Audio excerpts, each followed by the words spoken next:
A new federal report details the sequence of events and contributing factors surrounding the fire and subsequent explosion at a silo at Robbins Lumber in Searsmont that happened almost 3 months ago.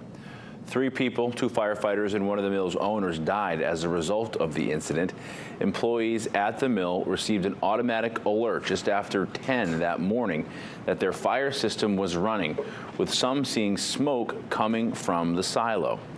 The report says when crews arrived on scene at 10:20 to start putting they arrived there to put more water on the fire. By 10:40, the report says firefighters believed the fire had been largely knocked down, saying, quote, there was no sense of urgency, with those on scene telling investigators the response was relaxed. Firefighters were speaking with the owners outside of the silo to get more information. The response continued until 11 when firefighters heard a whoosh sound and smoke began to emit from the top of the silo before it suddenly launched into the air, throwing those surrounding the silo back.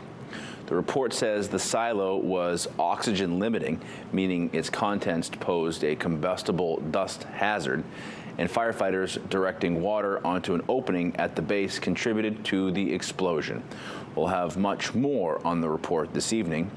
Mill owner Catherine Robbins Halstead released a statement in response to the report, saying in part, the NIOSH report is intended to identify lessons that can help prevent similar tragedies in the future.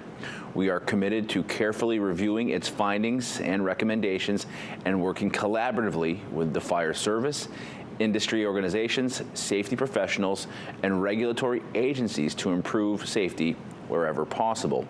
They added the events of May 15th changed countless lives forever, saying they will continue to honor those who were lost by supporting efforts that improve safety for everyone.